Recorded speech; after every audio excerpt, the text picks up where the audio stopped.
What's up, guys? So, welcome to today's snippet. So, I thought it would be a good idea for me to just come on here and break down the different types of costs that you will need when you're deciding to either buy your first rental home or your first home. So, a lot of people, the interest rates are looking good. A lot of people are deciding to invest in property. There's been a lot of articles coming out saying that there's a lot of first-time buyers out in the market, and as usual, property is very, very expensive. It's the type of investment that you go into with an open mind, consciously as well. So you need to know what type of costs you'll be looking at before you actually make an investment, because I've seen quite a few friends and family members go head first into an investment without even considering the full scope of the costs. The information is readily available online, but I thought it would be convenient for me just to gather the information in one place. And so here we are. So the costs are broken down into two types of costs. The first is once-off costs. So basically fees that you'll be paying once the bond is registered in your name, or once you've accepted the sale agreement. And then the other cost is the monthly fees, which are the month-to-month costs that come with owning a property.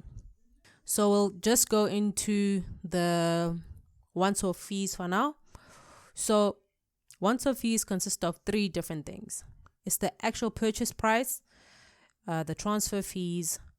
The transfer fee is the government tax on the tax transfer. So as you guys know, there is no transfer duty on properties under R1 million, but that doesn't mean you don't pay attorney's fees or any other fees that go under transfer fees. But we'll go into an example just now.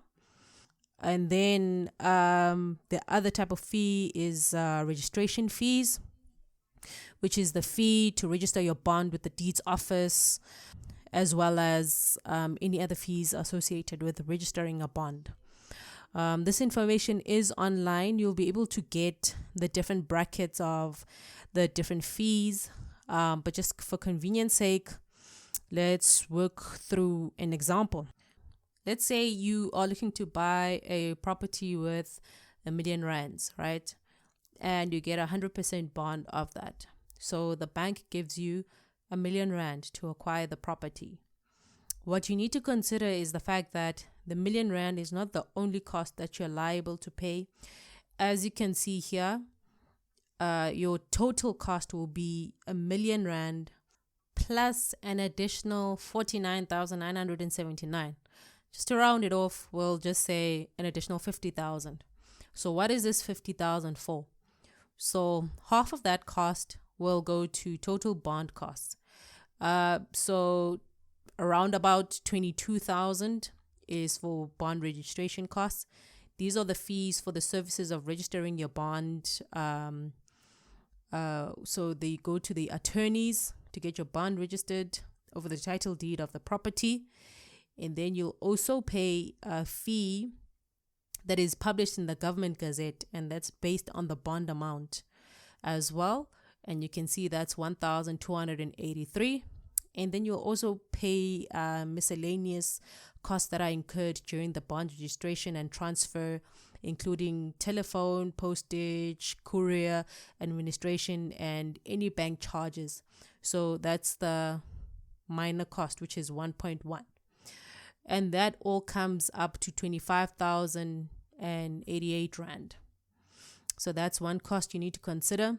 Just bear in mind, guys, that these costs change based on the bond amount that you have, that will have to be registered with the deeds office. If you're buying cash, I know this seems obvious, but I have to say it.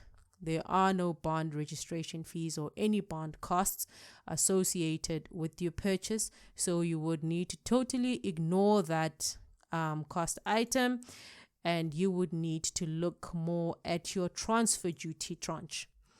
So looking at The transfer duty tranche, you're looking at transfer fees rather. You're looking at transfer duty, and as you can see here, it's 0. Like I said before, there's no transfer duties on properties valued up to 1 million.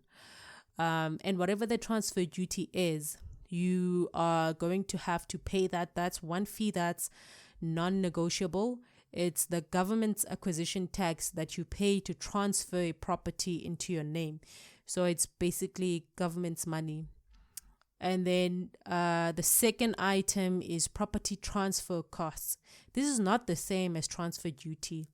Transfer costs cover the transferring of the property into your name and are payable to the transferring attorneys. So this fee here, you will need to pay whether your purchase price or your bond amount is less than $1 million. Rather, your purchase price is less than $1 million. However, this fee is negotiable. Go in there knowing that you can negotiate. You don't just have to take whatever is on the table. So you can talk to whoever your attorneys are, and you can get the best deal that you can. And then there's another cost. There's 2 more costs, which are minor, which is the fee for registering your property transfer to your name at the deeds office, which is like 1,086 Rand. And then finally, your miscellaneous costs, which are costs incurred during bond registration and transfer, including telephone, postage, FICA, bank charges, and all that stuff. As you can see, you guys, link the description down below for where I got this calculator, so you can actually do your own calculation as to what do you actually need to save outside of the actual deposit that you'll be saving for your property. If you want to buy, you don't just save for the deposit, you save for the other costs that you are bound to face when you are buying a property. So yeah, I think I've covered most of the once-off costs for now. I think I'll leave it here, and I'll do a part 2 on the month-to-month costs. If you guys want me to do that, let me know down below, and I will do a month-to-month. Anyway, I will do it regardless. I hope this was fruitful, and I hope this was helpful for you guys. If you have any questions, or if you have any topics that you want me to cover, just let me know. Peace.